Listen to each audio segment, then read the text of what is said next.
یوں یوں شب عاشور اپنے اختتام کے قریب ہوتی جا رہی تھی اور سپیدہ سحر نمودار ہونے والا ہی تھا کہ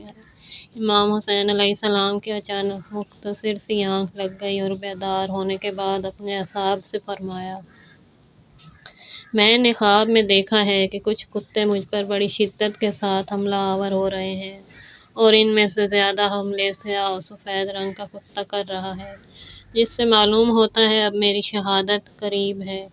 اور میرا قاتل برص کا مریض ہوگا۔ پھر فرمایا،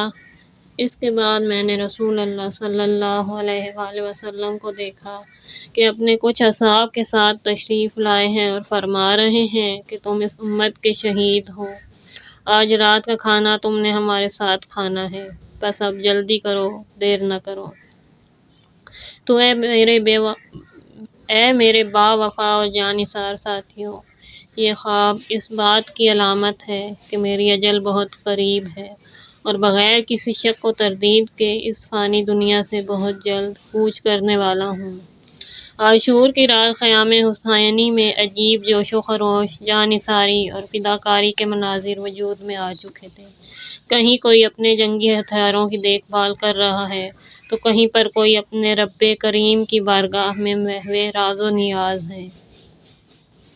کوئی نماز پڑھ رہا ہے تو کوئی مناجات میں مشغول ہے،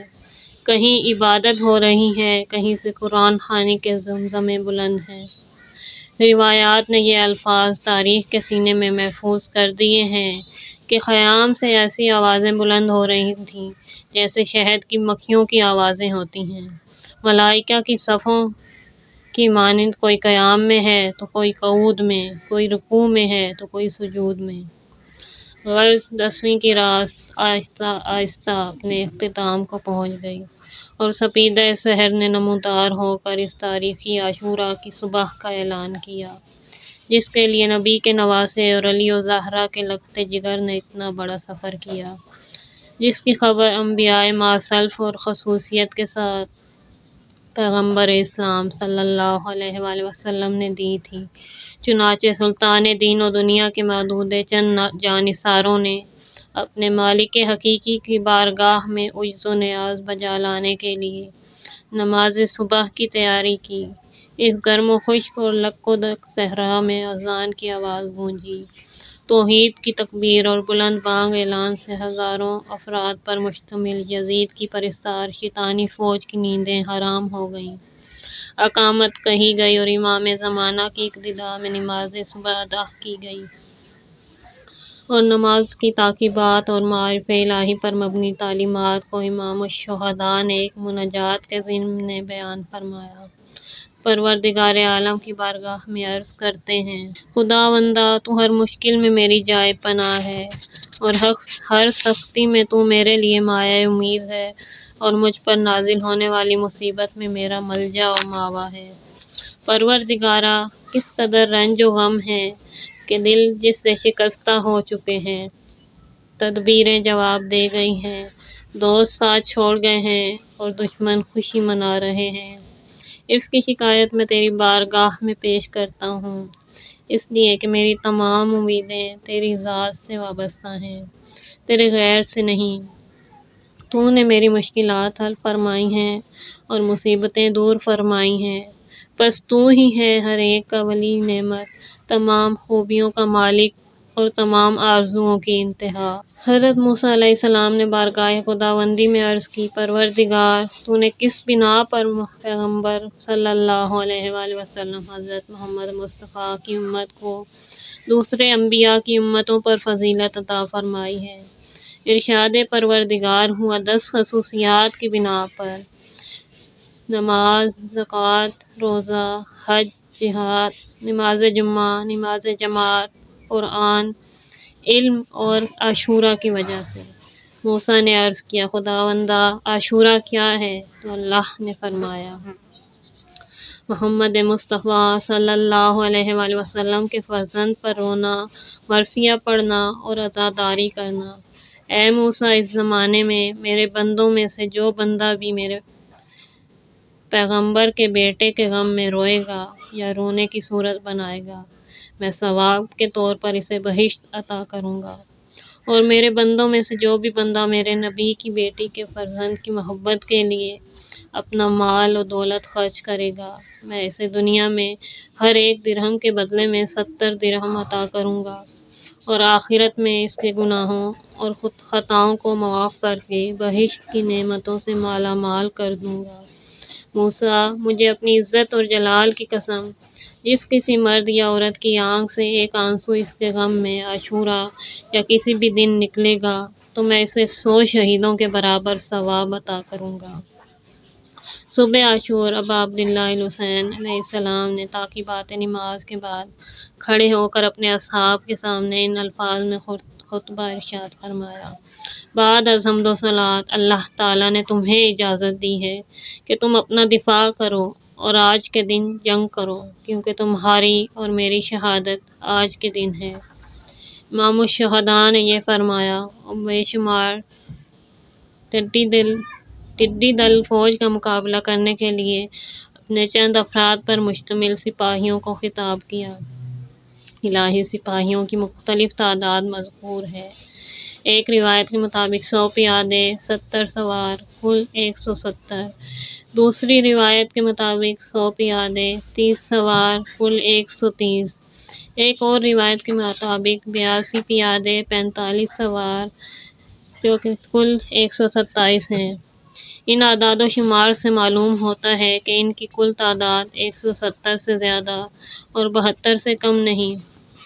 وہ سب اس جذبے سے سرشار کہ رسول خدا کے نواسے اور اپنے زمانے کے امام کی مدد کریں گے، ان کے بتائے ہوئے شرعی اور دینی مقاصد کو اندھی، گونگی اور بہری دنیا تک پہنچائیں گے، اور اپنی جان کا نذرانہ پیش کر کے اللہ کے دین اور محمد مصطفیٰ صلی اللہ علیہ وآلہ وسلم کی شریعت کو زندہ کریں گے۔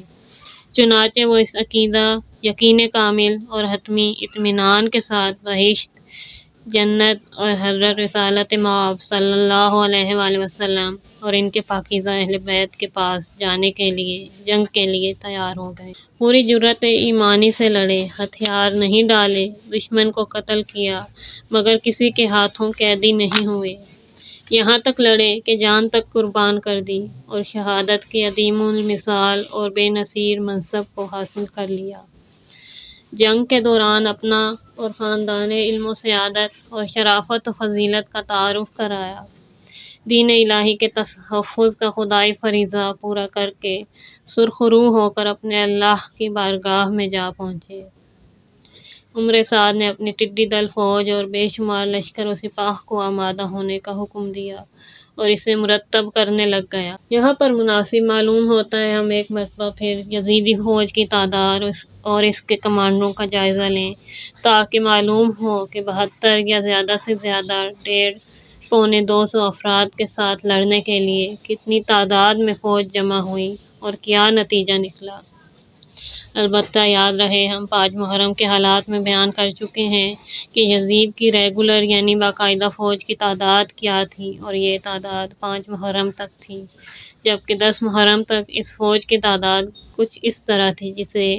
مورخین نے ذکر کیا ہے۔ نمبر 1، سبط ابن جوزی کے مطابق 6000،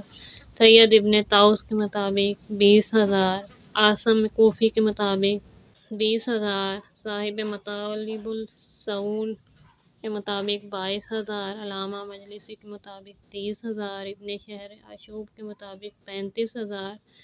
ناسخ التواریخ کے مطابق 53,000، ابی مخنف کے مطابق 80,000۔ بقول ناسخ التواریخین بعض مورخین نے 100,000 بھی لکھا ہے، اور بعض کے مطابق 200,000، جبکہ بعض مورخین نے 350,000 بتائی ہے، اور بعض نے تو اس سے بھی زیادہ لکھی ہے، اور یہ ساری فوج صرف اور صرف 250 لوگوں کے ساتھ جنگ کرنے آئی تھی۔ جو فوجی حکومت وقت سے باقاعدہ تنخواہ، لباس، خوراک اور دوسرے حقوق حاصل کرتے تھے، یا آج کی اصطلاح میں ریگولر فوجی تھے، ان کی تعداد تو 30 سے 35,000 تھی، لیکن جب ملک میں مارشل لا ہو، ہنگامی حالات ہوں اور حکومت وقت کی طرف سے عام لام بندی کا حکم نافذ ہو چکا ہو اور یہ فرمان جاری ہو چکا ہو کہ کوئی بالغ مرد گھر میں نہ رہے، حجام و بقال تک سب میدان جنگ کا رخ کریں، اور پھر یہ حکم صرف شہر کوفہ کے لیے ہی نہ ہو بلکہ پورے عراق اور شام کے لیے ہو، تو ایسی صورت میں تعداد اس سے کئی گنا زیادہ بھی ہو سکتی ہے، اور صحیح تعداد کا بتانا مشکل ہو جاتا ہے۔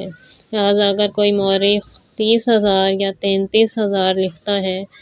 تو وہ باقاعدہ فوج کی تعداد بتاتا ہے، اور جو 50,000 یا 60,000 یا 1,00,000 یا 3.5 لاکھ یا اس سے زیادہ لکھتا ہے تو وہ ملک میں نافذ مارشل لا، ہنگامی حالات، کرفیو کے پیش نظر ایسا کرتا ہے۔ اس مقام پر یہ بھی بتاتے چلیں کہ کس فوجی کمانڈر کے ماتحت کتنا باقاعدہ یا ریگولر فوج تھی۔ عمر بن سعد 6,000، سنان بن انس 4,000، عروہ بن قیس 4,000، شفس بن ربیع 4,000، شمر ذی الجوشن 4,000 سوار، حسین بن نمیر 4,000، مظاہر بن رہینہ 3,000، نصر مازنی 2,000، یزید بن رکاب کلبی 2,000، کعب بن طلحہ 2,000، حجار بن ابجر 1,000، حر بن یزید رہائی 1,000۔ اس لحاظ سے ان لوگوں کی زیر کمان فوج کی تعداد 37,000 بنتی ہے، جس سے دوسری غیر رسمی اور عام حکم کے تحت آنے والے لڑاکے اور جنگجو افراد کی تعداد کہیں زیادہ ہے۔